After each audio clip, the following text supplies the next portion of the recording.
बड़ी खबर आपको बता रहे हैं, टीएमसी को सुप्रीम कोर्ट से बड़ा झटका लग गया है। सुप्रीम कोर्ट ने चुनाव आयोग के आदेश को बरकरार रखा है। इलेक्शन कमीशन के आदेश में दखल देने से सुप्रीम कोर्ट ने इनकार कर दिया है। दरअसल टीएमसी सुप्रीम कोर्ट का रुख करती हुई शिकायत करती हुई नजर आई थी और उसके बाद में कोर्ट से ये बड़ा झटका टीएमसी को लगा है। देखिए, टीएमसी की तरफ से अर्जी दाखिल की गई थी, काउंटिंग सुपरवाइजर पर ये पूरी अर्जी दाखिल की गई थी और अब सुप्रीम कोर्ट में सुनवाई हुई है और सुप्रीम कोर्ट की तरफ से चुनाव आयोग के आदेश को बरकरार रखा गया है। वहीं इलेक्शन कमीशन के आदेशों में दखल देने से भी इनकार कर दिया है सुप्रीम कोर्ट ने। पश्चिम बंगाल में 4 मई को मतगणना होने से पहले ये कानूनी घमासान देखने को मिल रहा है। तो दरअसल हर काउंटिंग टेबल पर कम से कम एक केंद्रीय कर्मचारी तैनात करने के चुनाव आयोग के फैसले के खिलाफ टीएमसी सुप्रीम कोर्ट पहुंची थी और यह अर्जी दाखिल कर दी गई थी। और हमारे साथ में गौरव श्रीवास्तव संवाददाता जुड़े हुए हैं, रविकांत राय भी हमारे साथ में जुड़े हुए हैं। सबसे पहले गौरव के पास चलना चाहेंगे, सुप्रीम कोर्ट के बाहर वो मौजूद है इस वक्त। गौरव, जिस तरीके से ये पूरी अर्जी दाखिल की गई है और अब सुप्रीम कोर्ट की तरफ से रुख क्लियर कर दिया गया है, ऐसे में इसके क्या मायने निकाले जाएं? बिल्कुल, देखिए, सुप्रीम कोर्ट ने टीएमसी की याचिका जिसमें ये संदेह जताया गया था कि जो चुनाव आयोग का जो सर्कुलर है जिसमें हर काउंटिंग टेबल पर कम से कम न्यूनतम रूप से एक केंद्रीय कर्मचारी की नियुक्ति काउंटिंग सुपरवाइजर के तौर पर की जाए, इससे चुनावी काउंटिंग में जो है वो गड़बड़ी हो सकती है, इसे निराधार मानते हुए टीएमसी की याचिका खारिज कर दी है। चुनाव आयोग का जो सर्कुलर है 13 अप्रैल का, उसमें कोई भी बदलाव सुप्रीम कोर्ट ने नहीं किया है और कलकत्ता हाईकोर्ट के आदेश को भी बरकरार रखा। हालांकि चुनाव आयोग को सुप्रीम कोर्ट ने साफ कहा है कि जो उनका 13 अप्रैल का सर्कुलर है उसको वो पूरी तरह से लागू करेंगे, यानी कि न सिर्फ एक केंद्रीय कर्मचारी न्यूनतम तौर पर काउंटिंग टेबल पे होगा बल्कि राज्य का भी कर्मचारी जो है वहां पर मौजूद रहेगा। इसके अलावा टीएमसी ने जो संदेह जताया था कि केंद्र के कर्मचारी होंगे, इससे जो है निष्पक्षता प्रभावित होगी, इसे पूरी तरह से सुप्रीम कोर्ट ने निराधार माना और कहा कि वहां पर सिर्फ कर्मचारियों के अलावा जो है सभी राजनीतिक दलों के प्रत्याशियों का एक जो है एजेंट हर एक टेबल पर मौजूद होगा, सीसीटीवी होगा, वहां पर अन्य ऑब्जर्वर्स होंगे। ऐसे में इस तरह के आरोप लगाना जो है वो सही नहीं है। और चुनाव आयोग ने यह भी कहा कि अगर देखा जाए तो ऐसे में हर जिले का जो रिटर्निंग ऑफिसर होता है वो राज्य का कर्मचारी होता है और ऐसे में किसी भी कर्मचारी पर लेबलिंग लगाना कि वो राज्य या केंद्र का पक्ष लेगा, ये पूरी तरह से गलत है। और सुप्रीम कोर्ट ने भी ये कहा कि जब चुनाव होते हैं तो राज्य का कर्मचारी हो या केंद्र का, वो सभी चुनाव आयोग के अंतर्गत दिशा निर्देशों में काम करते हैं। ऐसे में आरोप निराधार है। हालांकि यहां पर टीएमसी की तरफ से वरिष्ठ वकील कपिल सिब्बल पेश हुए थे और उन्होंने कहा कि अगर कोई गड़बड़ी होती है तो सीसीटीवी को भी प्रिजर्व करने का काम किया जाए, जिस पर चुनाव आयोग के वकील की तरफ से कहा गया कि चुनावी नियमों के मुताबिक 45 दिनों तक सीसीटीवी सुरक्षित रखा जाता है, क्योंकि किसी भी चुनाव को चुनौती देने के लिए जो इलेक्शन पिटीशन दाखिल की जाती है उसके लिए 45 दिन की जो समय सीमा है वो तय है और अगर इस दौरान कोई इलेक्शन पिटीशन दाखिल हो जाती है तो उस जगह का जो सीसीटीवी है उसे तब तक संरक्षित रखा जाएगा जब तक इस मामले में कोर्ट सुनवाई नहीं कर लेता है। तो कुल मिलाकर टीएमसी जिस मांग को लेकर आई थी कि 13 अप्रैल के एडिशनल सीईओ के उस सर्कुलर पर रोक लगा दी जाए, जिसमें अनिवार्य तौर पर हर काउंटिंग टेबल पर बड़ा झटका टीएमसी के लिए है। रविकांत भी हमारे साथ इसी खबर पर जुड़े हुए। रविकांत, फिलहाल इससे पहले भी ईवीएम को लेकर घमासान कई दफा देखने को मिला, इस बार तो ईवीएम की सुरक्षा को लेकर ही कई सारे सवाल खड़े कर दिए गए हैं। टीएमसी और बीजेपी आमने सामने नजर आ रही है, सबके बीच में टीएमसी को ये बड़ा झटका, आगे क्या कुछ कदम उठाया जाएगा?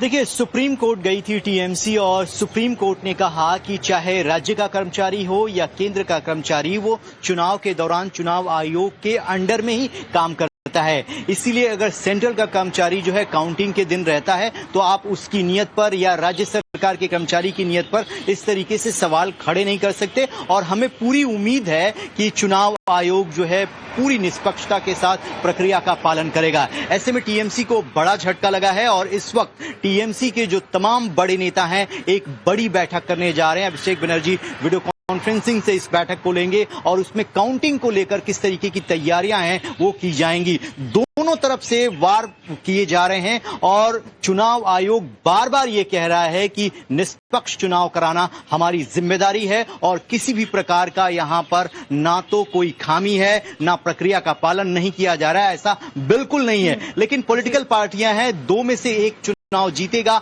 एक चुनाव हारेगा। और ऐसे में जो एस्केप रूट होता है पॉलिटिकल पार्टियों का, इस तरीके का बेसिस एलिगेशन भी लगाए जाते हैं। और सुप्रीम कोर्ट ने साफ कर दिया है कि चुनाव आयोग जो भी प्रक्रिया का पालन कर रहा है, चुनावी घमासान है उसमें आरोप प्रत्यारोप बहुत ज्यादा बड़े स्तर पर देखने को मिले हैं और यहां तक कि मामला सुप्रीम कोर्ट भी पहुंच गया। बहुत बहुत शुक्रिया रविकांत आपका और गौरव आपका भी जानकारी देने के लिए। और बड़ी खबर आपको बता रहे हैं, टीएमसी को सुप्रीम कोर्ट से बड़ा झटका लग गया है। सुप्रीम कोर्ट ने चुनाव आयोग के आदेश को बरकरार रखा है।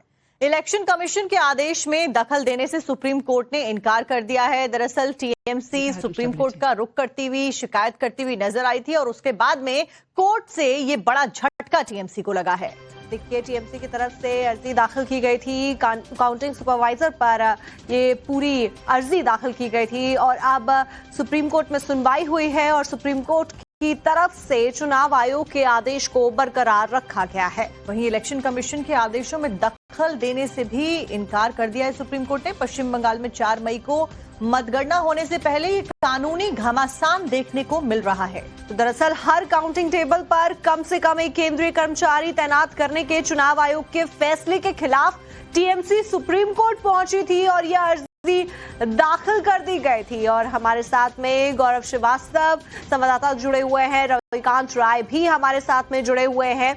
सबसे पहले गौरव के पास चलना चाहेंगे, सुप्रीम कोर्ट के बाहर वो मौजूद है इस वक्त। गौरव, जिस तरीके से ये पूरी अर्जी दाखिल की गई है और अब सुप्रीम कोर्ट की तरफ से रुख क्लियर कर दिया गया है, ऐसे में इसके क्या मायने निकाले जाएं?